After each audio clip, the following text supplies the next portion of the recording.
What's up, folks? David Soto Jr. here, and this is the David Soto Jr. podcast.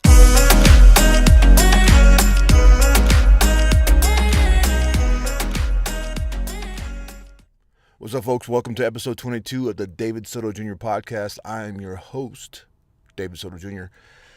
Today, I'm kind of in a position where I need to make a recording.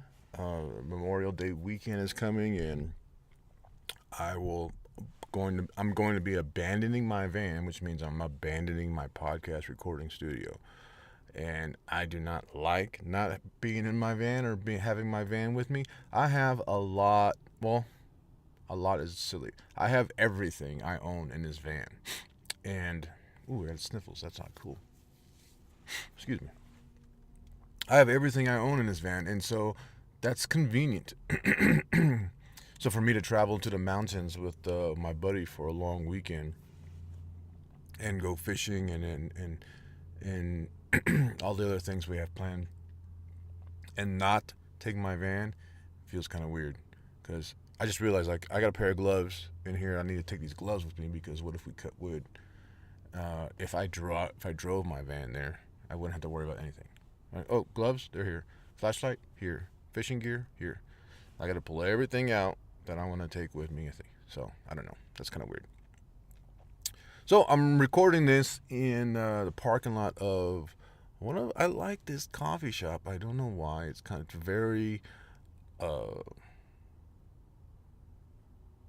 it's not as cozy as a coffee house, but it's, I don't know. It's called the Roost, and it's attached to the Till. Is it called the Till?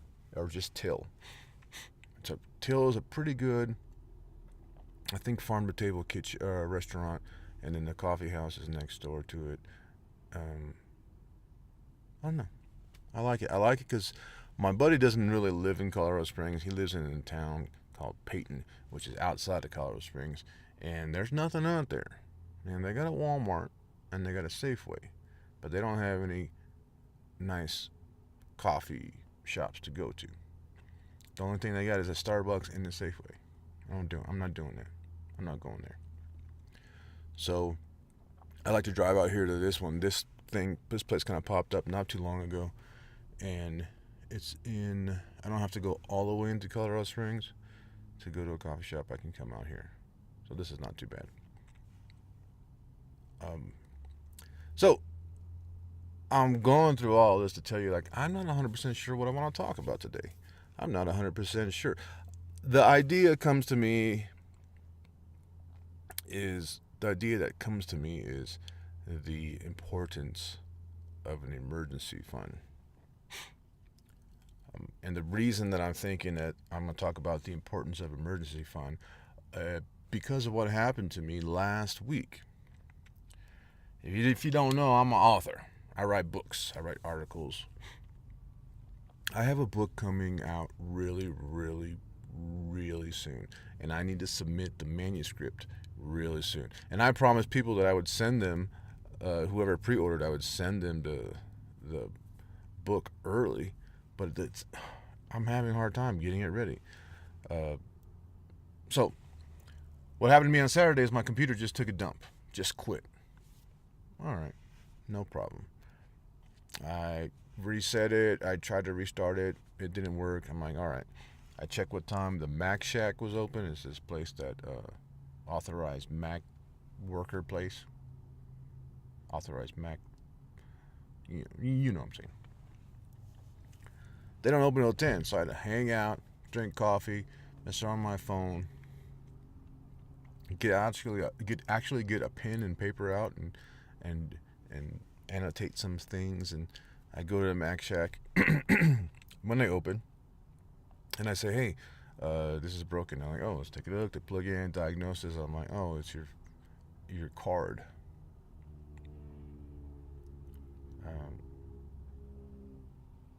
Logic board. I don't know. I'm not going to go through this whole thing, but I ended up, instead of spending $650, I spent $750 and bought a refurbished MacBook Pro. I take that MacBook Pro And at first they tell me they're going to put it in my hard drive. Well, they did. They put my hard drive in, but it didn't work. So something went wrong with the hard drive. I don't know. Whatever the fuck a partition is. So they're like, well, we can take a look at this hard drive and let you know what happens. Okay, well, put my other hard drive in, the one that came with the laptop, and let me get the fuck out of here. I got shit to do. I'm like, okay, so they put the other hard drive in. They fire it up. It's working. I'm like, okay, I got to get to Colorado Springs because I just came down here to hang out. We didn't even go fishing. I'm going to Colorado Springs, man, so I'm just going to take this with me. I'll get down there. I'll have good internet. It's funny how much I use my buddy's house for internet, knowing that I'll have a stable place to have internet for several hours and I won't have to leave. But I come down here to get I come down here and hang out, crack open a beer, start making dinner, plug in my external hard drive, back all my stuff up, and the computer is so slow that it does not work, right? It's just, the computer is so slow that it might as well not even be on. Like, I can move the cursor over and you can see it dragging slowly, and then I click on an icon or a button and nothing happens for 20 to 30 seconds. It was just, and then I realized, well, I didn't realize, man, I put all this stuff on this is not a solid state drive. I had a solid state drive. This computer, this 13-inch MacBook Pro, is acting just like my 15-inch MacBook Pro when I updated the operating system.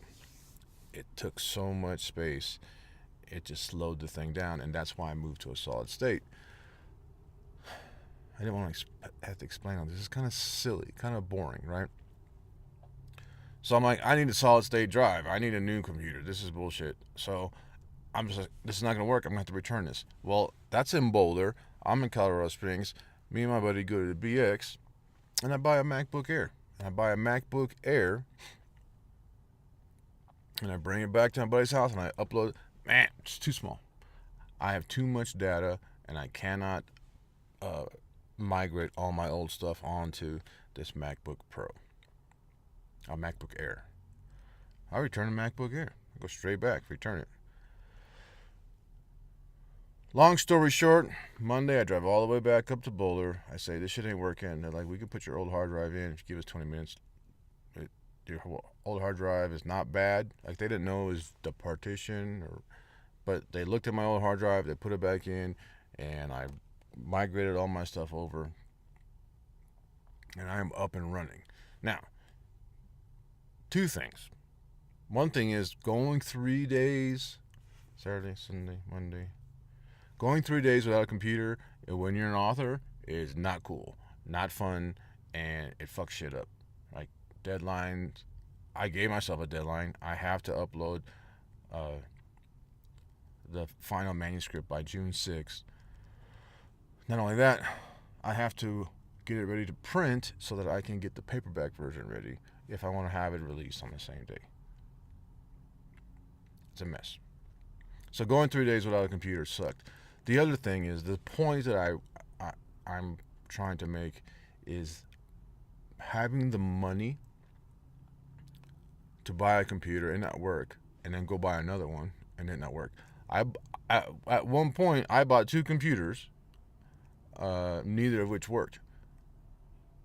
I did return one, and I did intend on returning one, and then I was going to send the other one back. When I went back to the Mac Shack, I'm like, this thing ain't working, man. It's slow. I can't do it. He goes, what do you want? You want to return it? I go, I'll return it, or I will, unless you can make it work. Like, hold on. And that's when I put my old hard drive in. Or else I would have to return that and go spend, get this, $1,600 on a MacBook that had a 500 gig hard drive in it.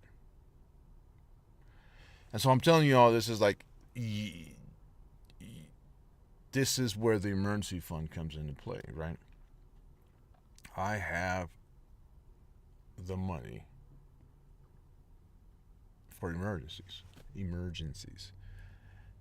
And the reason I'm able to do that, the reason I'm able to have an emergency fund is because I save money. I'm debt free. I'm essentially debt free. Now I have 3 mortgages on 3 rental properties. But as far as a car payment, as far as a credit card bill, as far as a student loan, as far as anything that people think about and assume is normal, I don't have.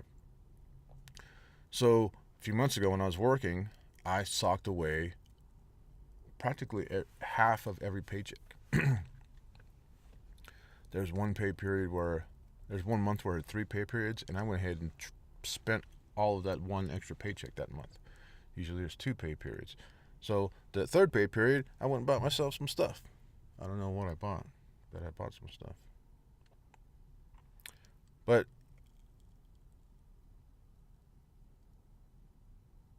in 2014, I followed Dave Ramsey's plan.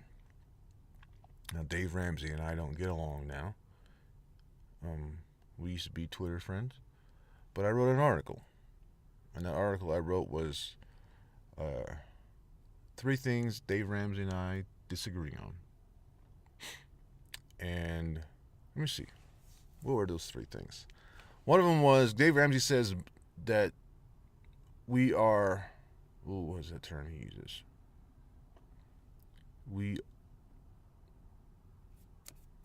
I forget the term. Anyways, he's saying money, we are in charge. Like, we are in charge, or we're responsible for God's money. God's money. I disagree with that. Not because I don't believe in God, but because I believe that if God created the heavens and the earth, everything we see here, the universe, if this is true, why the fuck does he need money? Why does he need money? I'm not trying to be gender specific here.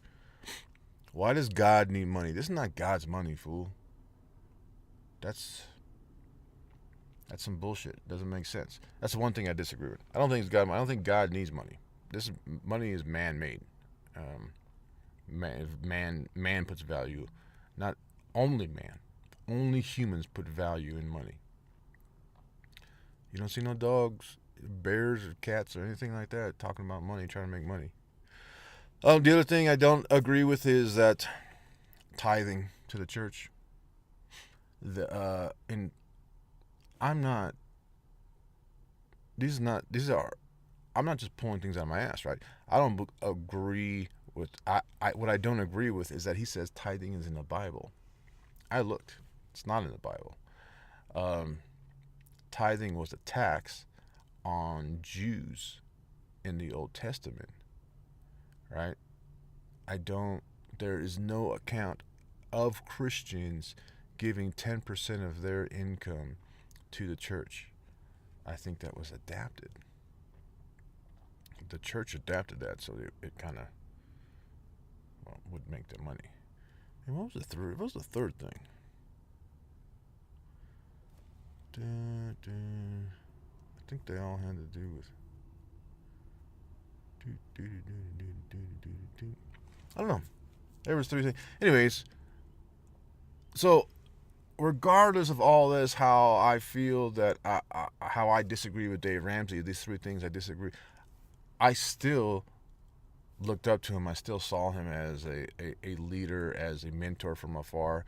I still followed his program, and he got me out of debt. I mean, he didn't get me out of debt, but his program, by me following his program, I got out of debt.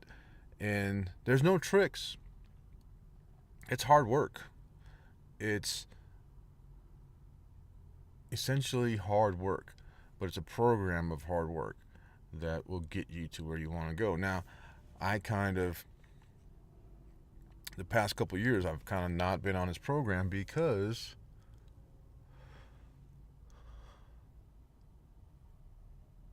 I haven't really been making a lot of money. I made a lot of money to get out of debt. I hustled and I made a bunch of money, and it was kind of not fun. Uh, but once I got my last payment made,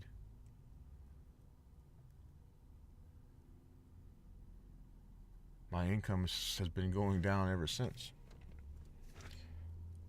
Building the emergency fund was very, very hard to do.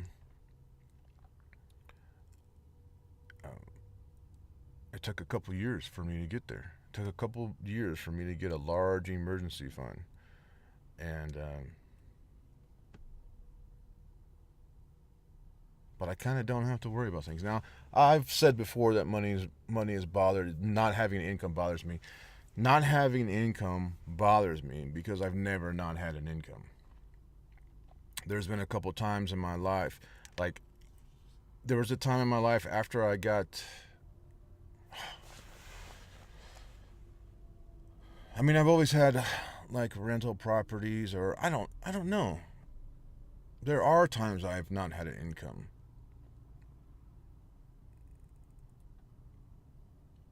There are times where I've made a bunch of money and like took what Tim Ferriss calls a mini retirement.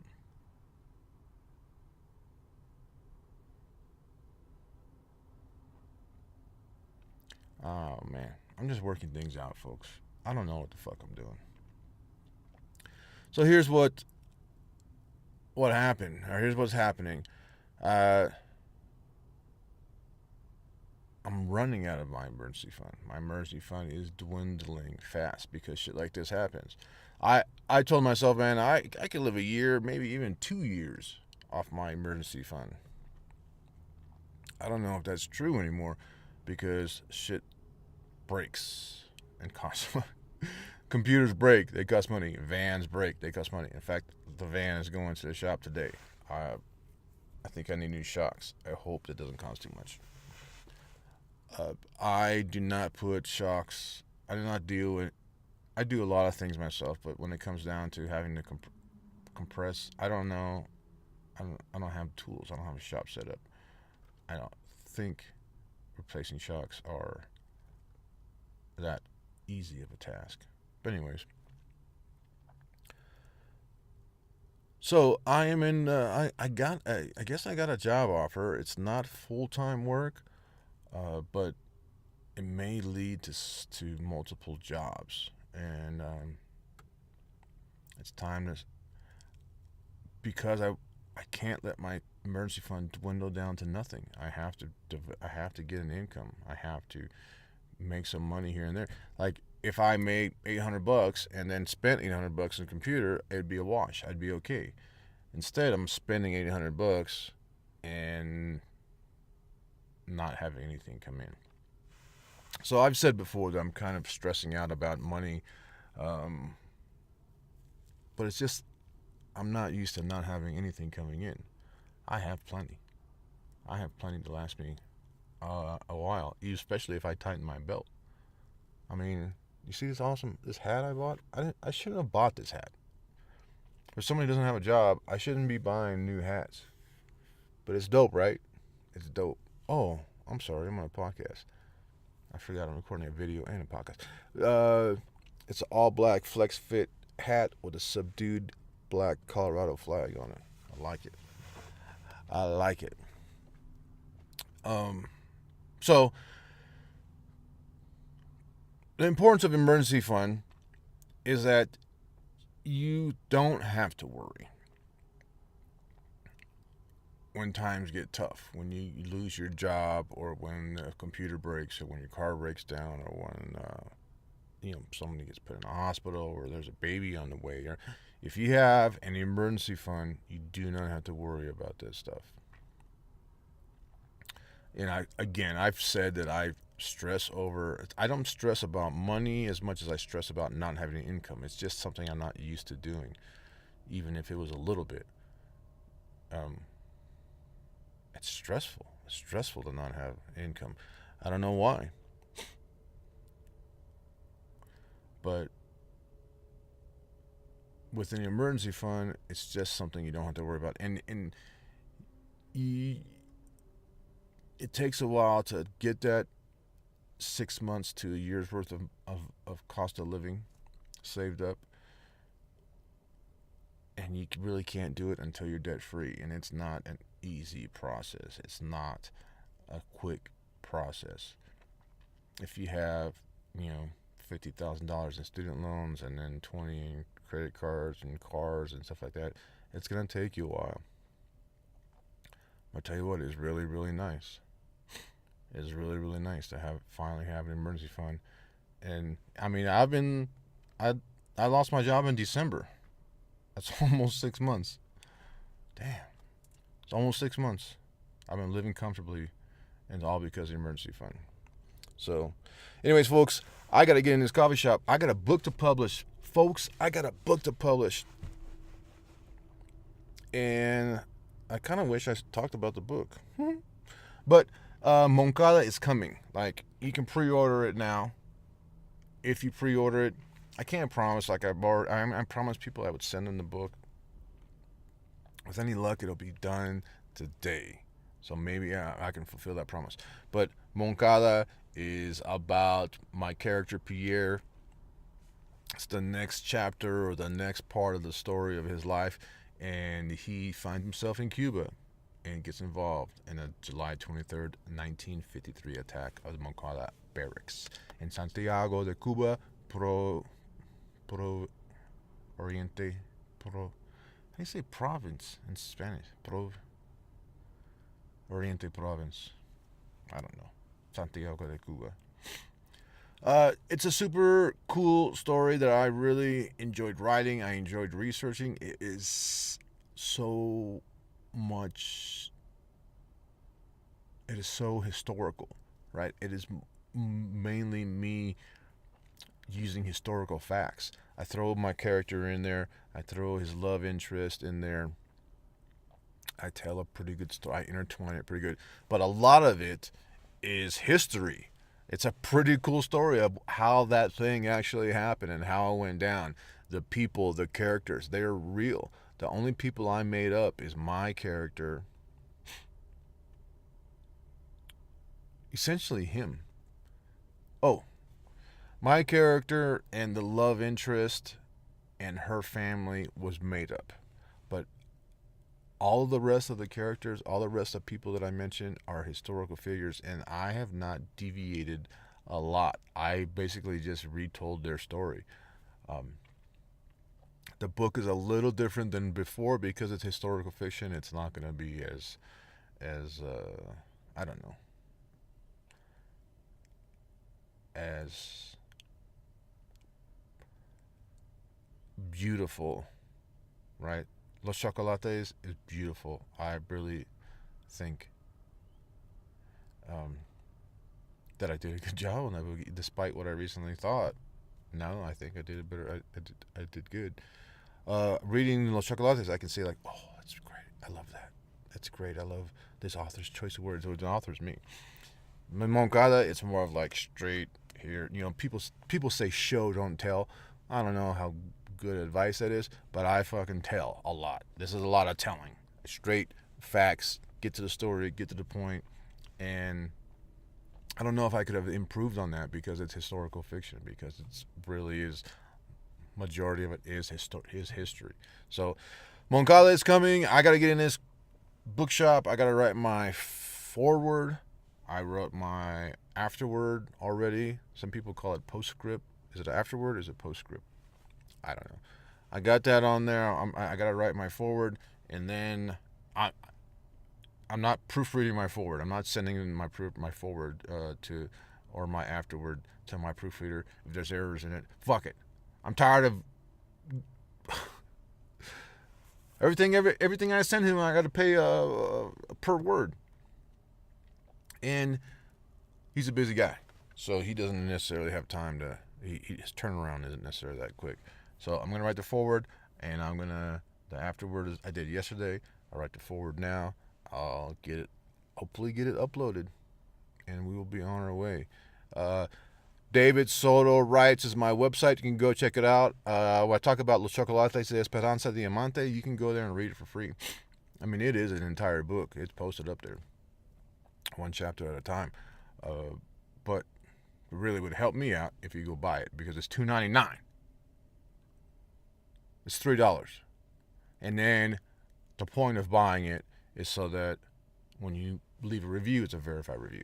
Reviews help people. I'm an author. I'm a struggling author. I need 50 reviews before I can do any kind of promotion on it's called BookBub, or before Amazon takes my book seriously. I have 9. I feel lucky to have 9 actually, but I need 50. I need a lot more than that. So if you happen to go to Amazon and purchase it, especially if you purchase one book and purchase the other, that really helps linking the books together and shows also bots. That would be helpful. But so Moncada, you can find me on Twitter and Instagram at David E. Soto Jr. JR for Junior, at David E. Soto Jr. I'm on Instagram stories a lot more. I haven't been posting a lot of things. I just been working a lot and kind of run out of. Can't take the same picture of my book and a cup of coffee. I need some more things to take pictures of. But I'm on Twitter all the time. I like to interact with people, and I'm definitely on Instagram a lot. Instagram stories, and my website. I don't know. Go check it out. Moncada's on pre-order. Go pre-order it. It's $2.99. Help a brother out. All right, folks. I appreciate you tuning in. Thank you very much.